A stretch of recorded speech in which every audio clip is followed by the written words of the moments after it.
Welcome back to our panel discussion, Mythbuster, Innovation and Security Can Happen in Tandem, sponsored by ServiceNow and Microsoft here on Federal News Network.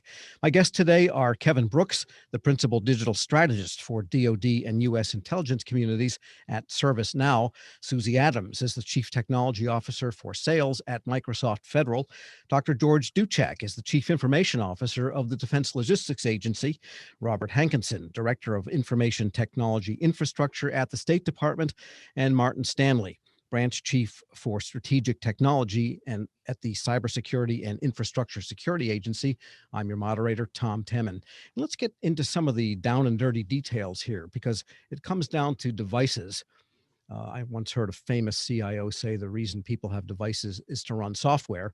And of course, the reason we run software is to get to data, ultimately is what we need to protect. But let's start at the front end here, which is devices. Everybody needs a device.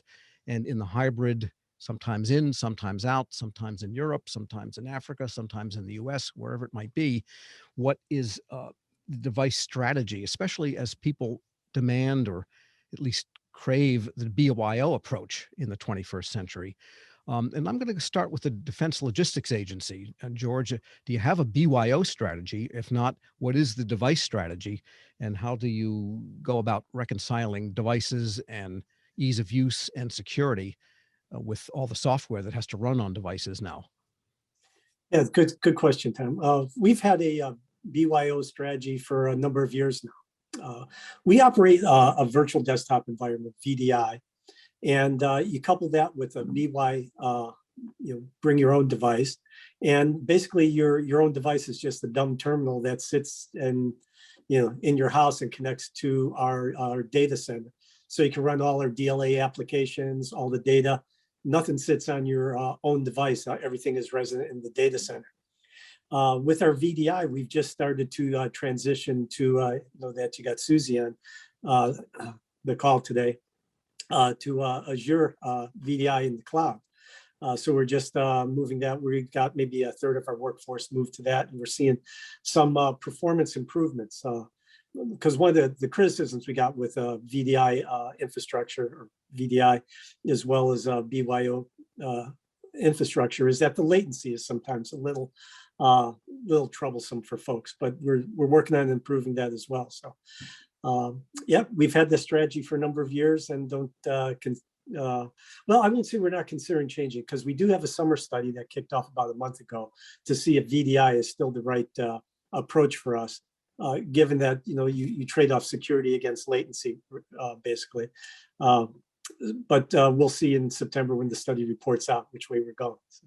Interesting. I guess I'm a little surprised there is a BYO strategy. I would have thought DLA would be strictly government issued devices. And so let me kick it over to Martin Stanley of CISA. You've got to, again, deal with agencies that are of both minds here. And so is it the same advice pretty much for the best practices on securing those devices?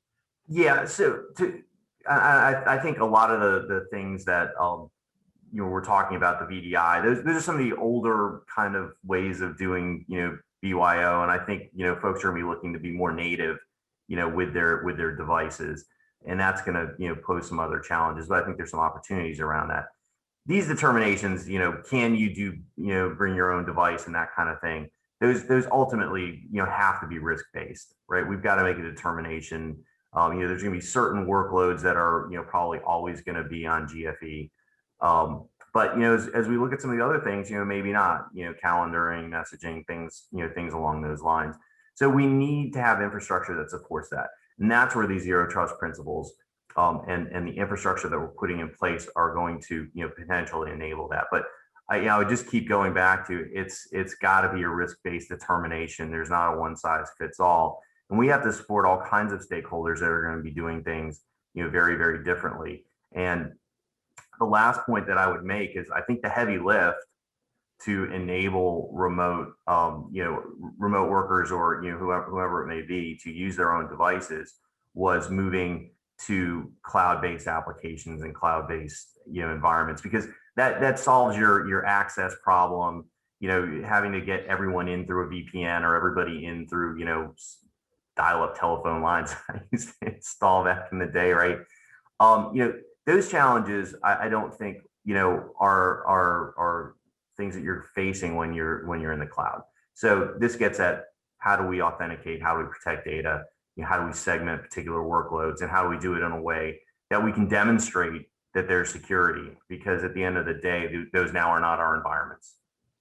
Well, Kevin Brooks, how does that translate back to the right way to administer systems for provisioning people and making sure that the security configurations are correct, I guess, which is part of provisioning, because everything is everywhere and the device is here and the applications are in the cloud. You've got a government-owned network and the environments are complex. The environments indeed are complex, but I guess going back to something Martin just said, you got to start with the data. That's what we're all using. That's the currency.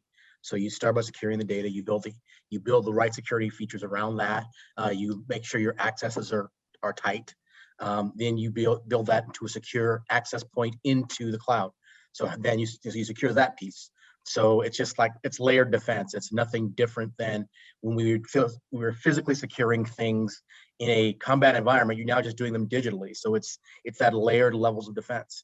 Right now, ServiceNow is talking about how we secure OT. This is kind of off the topic, but OT, so operational technology, because of ransomware attacks that we've had going on with the Colonial Pipeline. So everything has to be layered from the source up through and to the device. The device, we can't secure that if it's a BYO. That's a person's device. It may be rooted, it may not be rooted, it can be whatever. We cannot control that whatsoever. But we can control the access around the data and the engineering architected up to the access point using common tools. So it sounds like the security point of challenge then is moving back upstream toward the data, which is ultimately what matters in all of this. Absolutely, that's it. The data is the gold standard. It's the gold. So it is the fort. So you build the Fort Knox to protect the data, which is the gold. Got it. And what about the State Department, Rob? I mean, because you've always had this worldwide workforce and have been dealing with long distance issues, forever. Yeah. So I think Martin really hit it when he talked about troubling issues, or I forget the words that he actually said, but it's very complicated situation. So I don't think we're alone in that. We have to talk to external governments, foreign ministries. DoD does it as well. They've got to talk to other countries as well. They've got to be on the same platforms as they're on. And it doesn't really matter if it's the United States Department of State network or what policies around it, what federal mandates are there, whether or not they're using FIPS encryption or anything like that. The communications still have to happen. So going back to Kevin's comment is that you really have to get around the data. You have to protect that data and you have to protect that identity and make those risk-based determinations and implement those controls that really matter. How do you protect it when it's on the device, no matter what device it is? Because we really shouldn't care, because anybody can take it off that device and move it over through any number of mechanisms, email, direct transfer, near field communications, airdrop it, right? So how do you get in front of all of these different sort of capabilities that a user has that are even greater on a BYOD device and get the protections around the data? So that way, when it does get out into the wild, you can still control it and you can detonate it and you can limit the risk completely. And you can't do that today. You can't do that without understanding what the data is. You can't do that without understanding what's in there and how to make those granular decisions. So our BYO strategy it really hasn't changed. It's not going to be a panacea. There are some cost savings that go along with allowing a user to use their own device, but it does ultimately boil down to what are they accessing and how they're getting their calendar, messaging, things like that are great. Those are easier to protect, especially if they're up in the cloud, they're using native applications and things like that. But what about all of the other data and all of the other potential risks that surround it? So we're really looking at that closely. And let me ask you, Susie, what question should agencies ask when, say, looking at virtual desktops in the Azure cloud? Because you also mentioned zero trust is a big part of all of this. And so the question then is, how do you configure the challenges that create zero trust because sometimes you need to challenge people step by step as they march through systems and onto different applications and data sets. Sometimes you can authenticate them for a whole session and they're good to go. Again, maintaining that user experience, but still having zero trust, which are not all that mutually compatible necessarily. Yeah, no, absolutely. I mean, it's funny. People were like, well, what's your zero trust solution? And can I just buy that zero trust SKU? And that's not really how it works. Zero trust is really, think of it as more of a methodology to a destination. And it's a variety of different things, and it really falls in 4 buckets: identity and access, apps and data, infrastructure, and devices. And the way that to me, the easiest way to think about the challenge that we're facing is, we used to look at things with guards and gates and guns, and I'd connect to the internet, and when something bad happened, I'd just pull the plug and we'd be safe. And so therefore I trusted my environment, and you trusted the devices or the GFE for governments that were in that environment. And in the zero trust world, you trust nothing. It's what the word, what its name implies. You don't trust devices, you don't trust the network, you don't trust identities, right? You have to trust, but you have to verify all of this. And you do so by doing a number of things with conditional access and automation, in all 4 of those buckets. And so, for an example, you bring your own device, and today, at Microsoft, we've been doing this for, gosh, I've been with Microsoft 20 years. For 20 years. And, the technology has changed that we use over that 20 years. But, today, if I bring my own device, I'm responsible for making sure that it's up to date, that it's patched. When I connect, we have endpoint management in place. That endpoint management tool, basically then, I'm allowing it to be deployed on my personal device. And based on that, when I access our network, it goes and it looks at me and it says, are you patched? Right? Did you provide valid credentials? Did you do 2-factor authentication? Has somebody tried to log in a place physically impossible within X number of minutes? Did somebody use your valid credential to log in somewhere else? And through automation, it will then prompt me to access, to add additional information, and or not allow me to gain access and kick whoever else is on with my credential off. And so all these types of things, and then based on where I'm at, am I in a Starbucks, right? Am I out of the country on a network that, that we don't trust at all? They won't allow me access, or maybe I'll just get access to certain data sets, because then from a data governance perspective, it all comes down to how are you protecting that information? And it goes to, what's your data governance platform look like, or profile look like? And is that sensitive data? Is it not sensitive data?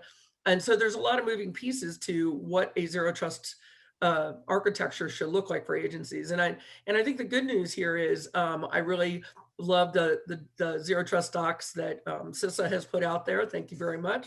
I think we're in violent agreement on all those principles and properties out there. And I think now it's just a matter of agencies really kind of putting their head around, right, the whole concept of zero trust and assume breach. And, assume breach is a difficult thing for agencies to kind of swallow. In fact, it wasn't but, maybe right before the pandemic that I spoke to a large group of SESers.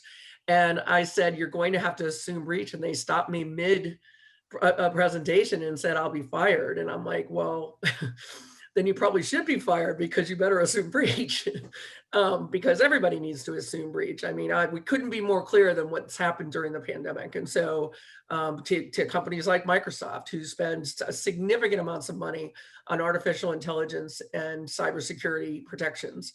And, we're getting a lot better at it, I think, as an industry. I mean, a lot better at it, but I think that will improve over time. But zero trust is a big piece of this new hybrid work.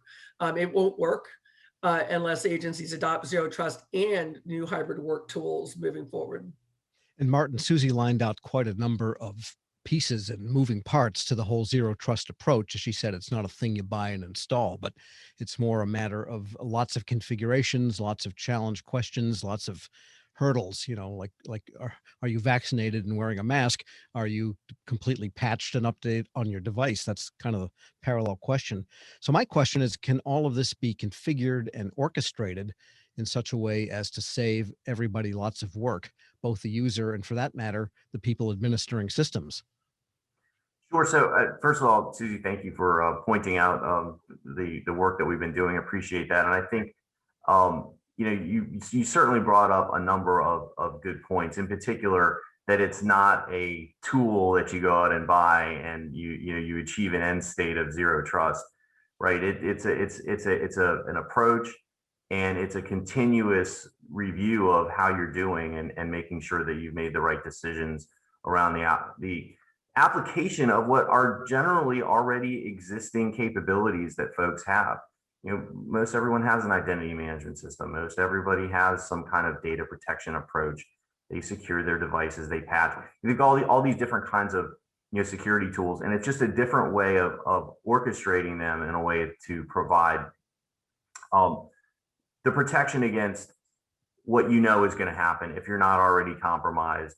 You certainly have to plan like you will be. And many of us have had these experiences, and it's much better that you have all the preparations in place, and that you have thought about that too and ahead of time. And Susie, I'm sure when you were talking about this with these senior executives, you were hopefully letting them know that you should have a plan, like what you're going to do when you have a breach, because if you're running around trying to figure it out, at the time, you're likely to make mistakes and potentially make things worse. And so I think your question was, how do we get there? I think, again, I'm going to go back to what I said earlier. A lot of the work that has been done to move to the cloud, to take a lot of these workloads off of the IT administrators inside organizations, gives you the time and the bandwidth to focus on the thing that you do the best. And those are the systems which likely have your most precious data and solve and serve your most important customer missions. And so those are the things that you should be focusing on: what it is that you're in business to do, how you go about doing it, and making sure that it's being done in the best way. And it's goes without saying, but we should say it: we're here in the government to serve citizens. And so we need to be thinking about how they're interacting with our systems as well. All right, good point on which to take a break. We've got a lot more ground to cover, and we will be back shortly. I'm Tom Temin. This discussion is Mythbuster. Innovation and security can happen in tandem, as we've been speaking about, sponsored by ServiceNow and Microsoft here on Federal News Network. We'll be back.